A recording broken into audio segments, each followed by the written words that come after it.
নমস্কাৰ, মোৰ নাম মিছ ফাৰহানা বেগম। মই গোলাঘাট জিলাৰ ২ নং কছাৰীহাট প্ৰাথমিক বিদ্যালয়ৰ ৫ম শ্ৰেণীৰ ছাত্ৰী। আজি মই এটি সাধু কথা ক'ম। সাধুটোৰ নাম হ'ল এটা বলি মানুহ।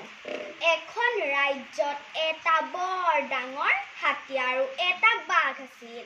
সিহঁত দুয়োৰে উপদ্ৰৱত মানুহে ততমত এৰিছিল। বহু যত্ন কৰিও ৰজাই সেই বাঘ আৰু হাতীক মাৰিব নোৱাৰি গোটেই ৰাজ্যত ঢোল পিটি শুনাই দিলে বোলে যিয়ে বাঘ আৰু হাতীক মাৰিব পাৰিব তাক বহুত পুৰস্কাৰ দিয়া হ'ব। এই কথা শুনি সকলো মানুহে বাঘ আৰু হাতীক মাৰিবলৈ যত্ন কৰিবলৈ ধৰিলে, কিন্তু কোনেও নোৱাৰিলে।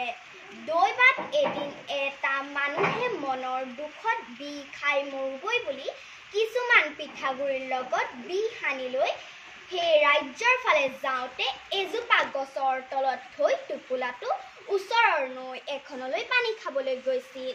সেই সময়ত দুষ্ট হাতীটো আহি পিঠাগুড়িখিনি খাই পেলালে। যেতিয়া বিহ সনা পিঠাগুড়িবোৰ খালে তেতিয়া গাত বিষ লাগি হাতীটো মৰি থাকিল। এই কথা ৰজাই খবৰ পাই হাতীটো কোনে মাৰিলে বুলি বিচাৰ কৰোৱাত সেই বিহ অনা মানুহটোক ৰজাৰ ওচৰলৈ লৈ যোৱা হ'ল। সি কেনেকৈ হাতীটো মাৰিলে বুলি ৰজাই সুধিলত সি ক'লে, মই হাতীটো একে ভুকুতে মাৰিলোঁ। ৰজাই বৰ সন্তোষ পাই তাক অনেক ধন দি ক'লে, মোৰ ৰাজ্যত আৰু এটা বৰ দুষ্ট বাঘো আছে। তই যদি তাকো মাৰিব পাৰ মই তোক অধিক ধন দিম। সি ক'লে বোলে, স্বৰ্গদেউ সেই বাঘটো মই মাৰিব পাৰিম। এই বুলি কোৱাত ৰজাই ক'লে, তই পৰহিলৈ বাঘটো মাৰিব লাগিব।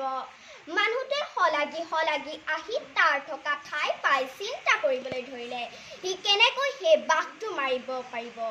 যেতিয়া বাঘ মৰা দিন পৰিলহি সি কিছুমান বস্তু ঢোল আৰু এটা ঢেঁকীৰ থোৰালৈ ভয়ে হাবিত সোমালগৈ। সেই হাবিত এজোপা ডাঙৰ গছ আছিল। ডাঙৰ গছ এজোপাত ঠিক কা কে কৰি গান গাই আছিল।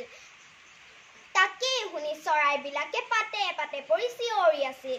তেনে সময়ত বাঘটো আহি চৰাইবোৰক কি শিকাইছে বুলি সুধিলত গান শিকাইছে বুলি ক'লে। বাঘেও গান শিকিবলৈ মানুহটোক কাকুতি মিনতি কৰিলে, কিন্তু মানুহটোৱে ক'লে, মই নৰমনিচ, তই মোক খাই পেলাবি। তেতিয়া বাঘটোৱে শপত খাই ক'লে, মই তোক নেখাওঁ।